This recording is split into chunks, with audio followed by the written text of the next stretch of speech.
En la Biblia tenemos al rey David que todos conocemos, y dice la palabra que él era un hombre conforme al corazón de Dios, ¿sí? ¿Por qué era conforme al corazón de Dios?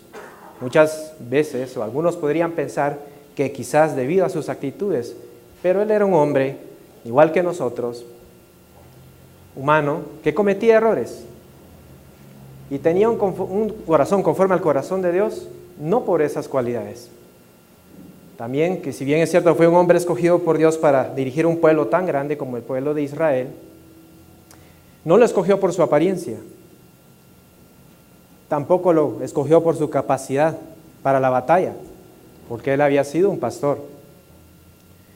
Lo escogió precisamente, como dice la palabra, por lo que tenías en su interior, por lo que tenía en su corazón.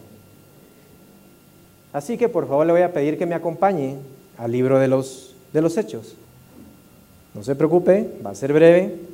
En Hechos 13 dice: quitado se refería al rey Saúl, le levantó por rey a David, de en que dio también testimonio diciendo: he hallado a David, hijo de Isaí, varón conforme a mi corazón. Por favor, acompáñenme en esta parte de la lectura. ¿Quién hará todo lo que yo quiero? ¿Acaso ese no es el anhelo de todo padre? Tener un hijo que haga todo lo que uno quiera. Los hijos no son perfectos. Los hijos cometen errores, igual que los cometió David. Pero cuando un hijo obedece lo que un padre le dice, uno perdona a ese hijo y le da lo que el hijo desea. Pero cuando alguien tiene a Dios en su corazón, no solamente le da lo que Dios nos pide, sino que da más todavía. Y ese era David precisamente. David no solamente hacía lo que Dios le pedía, sino que también daba un extra. Y entonces del corazón de David nace un anhelo, nace un sueño, el sueño de hacerle una casa para Dios.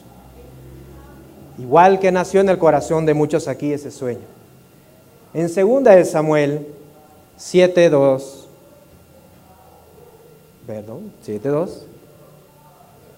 bueno, se los voy a leer, dice: dijo el rey al profeta Natán: mira, ahora yo habito en casa de cedro, y el arca de Dios está entre cortinas. Y Natán dijo al rey: anda y haz todo lo que está en tu corazón, porque Jehová está contigo. Por primera vez había un hombre que estaba dispuesto a pensar en lo que Dios necesitaba. Hasta ese tiempo todas las personas estaban acostumbradas a recibir de Dios, a esperar a que Dios les hablara, ¿sí? A extender sus manos para lo que Dios tenía que darles. Pero David estaba en su casa por primera vez y no se sentía cómodo. Él estaba cómodo en su casa, pero no estaba tranquilo, porque decía: ¿cómo puedo yo estar aquí tan tranquilo si mi Dios y su arca está entre cortinas? Y entonces nació el anhelo de él de hacerle una casa para Dios. Se lo comenta al profeta Natán y recibe el banderazo de salida, que le dice: haz como lo sientes en tu corazón, hazlo, le dijo. Pero no habían pasado ni siquiera 24 horas cuando le dice el mismo profeta que no lo haga, que no le compete a él. Es como que hubiera recibido un balde de agua fría, ¿sí? Es como que lo hubieran bajado del caballo inmediatamente, ¿verdad? Pero alguien que ama a Dios, nada lo desanima. David fue descalificado porque había derramado mucha sangre por Dios, pero él no se rindió. Él siguió adelante con su sueño, porque él no se sintió descalificado y siguió trabajando para alcanzar ese sueño. Él observó que la empresa iba a ser muy grande, así dice la Escritura, y que debía hacerse con excelencia. Y luego volteó a ver a su hijo, lo vio muy pequeño, y entonces dijo: yo voy a empezar a preparar esa casa para Dios, aunque la construyan otros, aunque la construya la siguiente generación. Hoy estamos celebrando 3 años y aún seguimos construyendo una casa para Dios. ¿Cuántos lo creen así? Amén. Entonces, ahora acompáñenme al libro de Primera de Crónicas 29:1. Y conozcamos qué es lo que Dios espera de nosotros, de su remanente.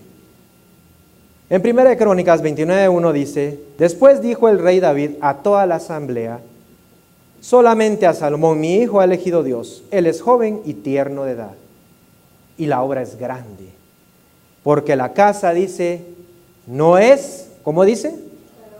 No es para hombre, sino para Jehová Dios. Entonces tengamos esto presente. Esta iglesia no es para un hombre. Esta iglesia es para nuestro Dios. ¿Sí?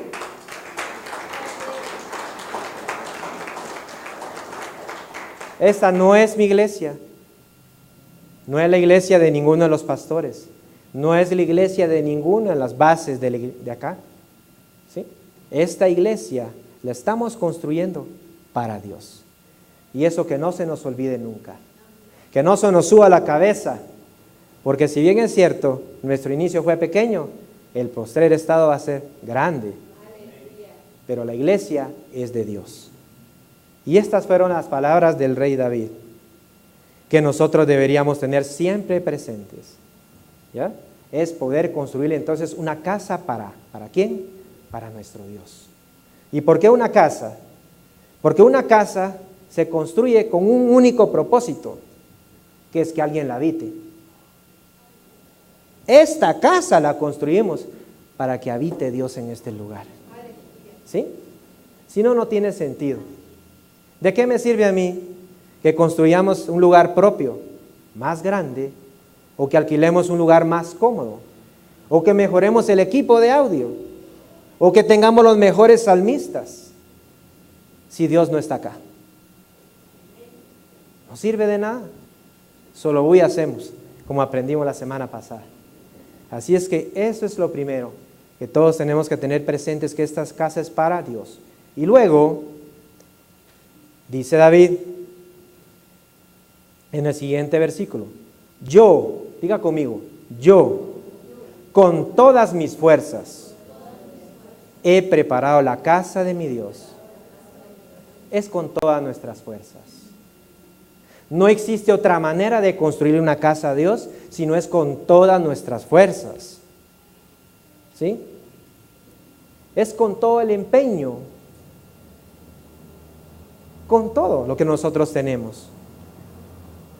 El llamado para levantar esta iglesia lo recibimos unos al principio, luego lo abrazaron otros, pero el llamado es para todos. Si realmente queremos, iglesia remanente, que Dios esté en este lugar, tenemos que esforzarnos. Tenemos que buscar su presencia con todas nuestras fuerzas. Así es que diga conmigo: yo con todas mis fuerzas levantaré una casa para mi Dios en este lugar. Si realmente lo cree, entonces sea ferviente y no sea frío. Si lo cree, sea diligente y no sea negligente. Si lo cree, hágalo con pasión, hágalo con amor, ¿sí? No con desinterés. Si realmente lo cree, que sea un deleite, no una obligación. Si lo cree, haga sacrificios. No se quede acomodado, haga sacrificios. Entonces, recuerde que esta casa no es de hombres, sino es para Dios. Y si la vamos a levantar, va a ser con el esfuerzo de todos, con todas nuestras fuerzas. Y esto es lo último. Siguiente versículo, dice el rey: además de esto, por cuanto tengo mi afecto en la casa ¿de quién? De mi Dios. Yo guardo en mi tesoro particular oro y plata, que además de todas las cosas que he preparado para la casa del santuario, he dado para la casa de mi Dios. Entonces, diga conmigo: tengo mi afecto en la casa de mi Dios. No se puede levantar el remanente si usted no ama esta obra, si usted no ama esta visión. Así como lo expresó David. Así es que esto es lo que Dios puso en mi corazón. Y cuando usted lee las Escrituras, porque no tenemos ya mucho tiempo, se va a dar cuenta que aunque fue descalificado por Dios, este varón tenía tanto amor que nada lo desanimó. Fue él quien consiguió todos los materiales para la construcción. Fue él incluso quien escogió el lugar donde se iba a construir el templo. Fue él quien organizó a todos los sacerdotes. Fue él quien organizó a todos los salmistas. Y fue él que de su tesoro personal, particular, lo dio todo. ¿Cuántos de nosotros haríamos eso por Dios?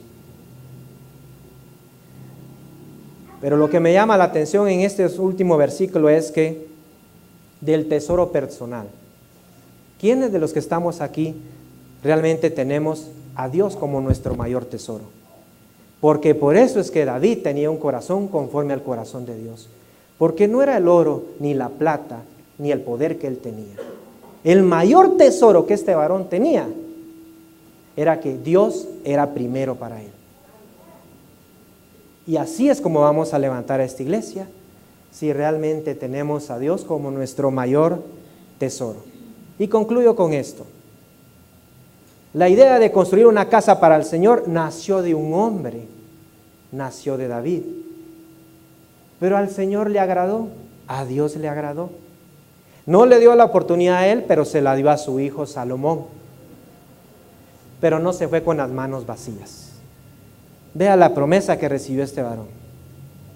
En 2 Samuel 7:11 dice: Asimismo Jehová te hace saber que Él te hará casa, y será firmada tu casa y tu reino para siempre delante de tu rostro. Y tu trono será estable eternamente. Yo quiero que mi casa esté afirmada delante de mi rostro. Yo siempre he dicho que nosotros aquí en el remanente no vamos a trabajar en vano.